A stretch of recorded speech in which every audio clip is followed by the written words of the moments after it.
शिव पुराण की कथा सुनिए तो तेरा उद्धार तो जरूर होएगा। अब कितने जन्म लगेंगे ये मैं नहीं जानता, मगर शिव पुराण सुनने से और गुरु दीक्षा लेने से तुम्हारा भला तो जरूर ही होगा। तो आज थोड़े सुधरेगो तो कल ज्यादा सुधरेगो, किसी जन्म में ज्यादा सुधरोगे तो किसी जन्म में बिल्कुल बढ़िया हो जाओगे। तो जब जिस दिन में बिल्कुल साफ हो जाओगे तो फिर तुम परमात्मा की प्राप्ति को जरूर कर लोगे। माने परमात्मा की प्राप्ति का रास्ता तो तुमने पकड़ लिया है। तो ये न तो गलत चीजों का भक्षण करना चाहिए, मगर आप क्या करते हो उससे मुझे नहीं लेना देना कि आप गुरु दीक्षा लीजिए, आप पुरानी कथा को सुनो, आपका भला होगा। जन्म करोड़ लगे तब मैं अगर किसी न किसी जन्म में तुम्हारा भला हो जाए, रास्ता अच्छा पकड़ा। शिव पुराण का उदय भगवान शिव के हृदय में हुआ। वेद के तुल्य है ये, ऐसा नहीं कि वेद मंत्र बोल रहे हो जो वहां शिव पुराण का हो शिव ना हो, वेद मंत्र भी शिव ही है। और ही आत्मा सहस्रशीरथा पूर्वः सहस्राक्षः सहस्रपात सभोम विष्णु सर्वतत्वात्मचाकुलम। वेद मंत्र भी शिव है, शिव भी वेद है, और सारे वेदों का, शास्त्रों का, उपनिषदों का, पुराणों का सार भी शिव पुराण है, और शिव ही सबका सार है। भगवान शिव ने ही शिव पुराण का प्रणयन किया। शिव पुराण की 7 संहिताएं हैं। विंध्येश्वर संहिता, रुद्र संहिता, विनायक संहिता, उमा संहिता, मात्र संहिता, एकादश रुद्र संहिता, कैलाश संहिता, शतरुद्री संहिता, कोटि रुद्र संहिता, सप्तकोटि रुद्र संहिता, वायकी संहिता और धर्म संहिता। इस प्रकार पुराणों के 12 भेद, इस पुराण के 12 भेद हैं। फिर इसको भी वहाँ 12 स्कंद थे भागवत में, इसके 12 भेद हैं। इसको संक्षेप में करके 7 संहिताएं बनती हैं। 12 संहिताएं अत्यंत पुण्यमयी मानी गई है। उनकी श्लोकों की संख्या जो थी, पहले तो विंध्येश्वर संहिता में 10,000 श्लोक है, रुद्र संहिता, विनायक संहिता, उमा संहिता और मात्र संहिता, इनमें प्रत्येक में 8,000 श्लोक है। एकादश रुद्र संहिता में 13,000 श्लोक है, शतरुद्र संहिता में 3,000 श्लोक है, कोटि रुद्र संहिता में 9,000 श्लोक है, शास्त्र कोटि रुद्र संहिता में 11,000 श्लोक है, वायवी संहिता में 4,000 श्लोक है और धर्म संहिता में 12,000 श्लोक है। इस प्रकार मूल शिव पुराण के श्लोकों की संख्या 1,00,000 होती है। 1,00,000 को कम करके 24,000 किया और 12 संहिताओं को भी 7 संहिताओं में निरूपित किया।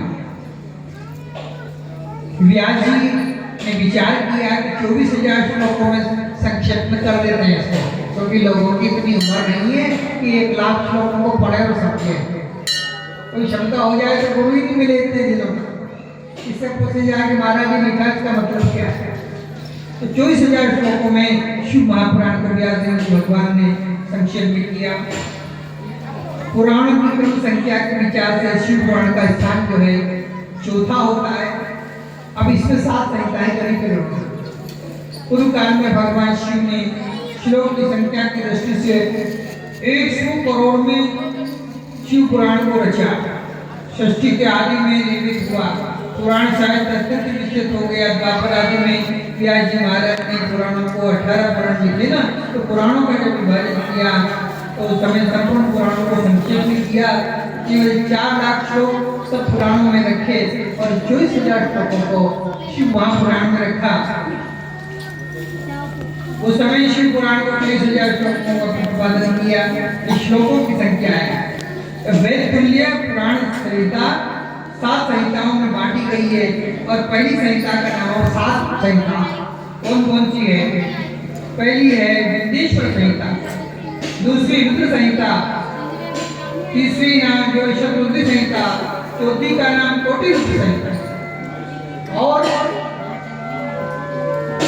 5वीं संहिता का नाम है उमा संहिता और 6ठी संहिता का नाम है कैलाश संहिता और 5वीं संहिता उमा संहिता है।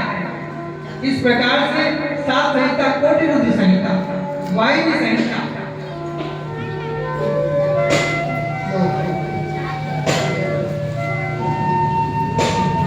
7 संहिता में विभाजित किया।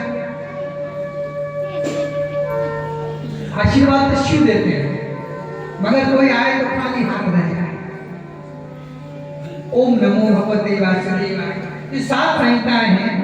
इस प्रकार से 7 संहिताएं, इन 7 संहिताओं में शिव पुराण वेद के समान प्रामाणिक ग्रंथ है। कोई कहेगी कोई तकलीफ गलती किंतु परंतु हो तो आउट ऑफ फ्रॉम बाउंड्री। अगर आपको शंका लगती है तो कृपया शिव पुराण की बाउंड्री में न आए, इसमें कुछ भी गलती है, प्रामाणिक ग्रंथ है, शिव स्वरूप है।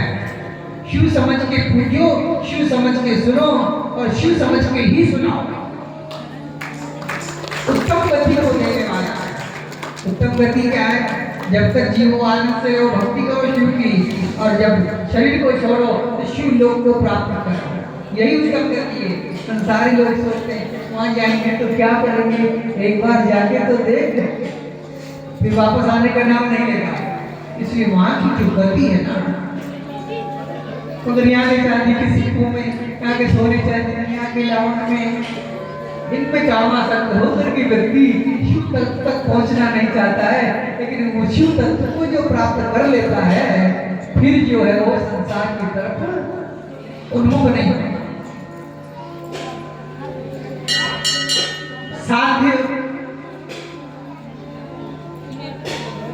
साधन और विचार, कीर्तन और मनन, इन 3 साधनों की श्रेष्ठता का प्रतिपादन किया है व्यास जी महाराज के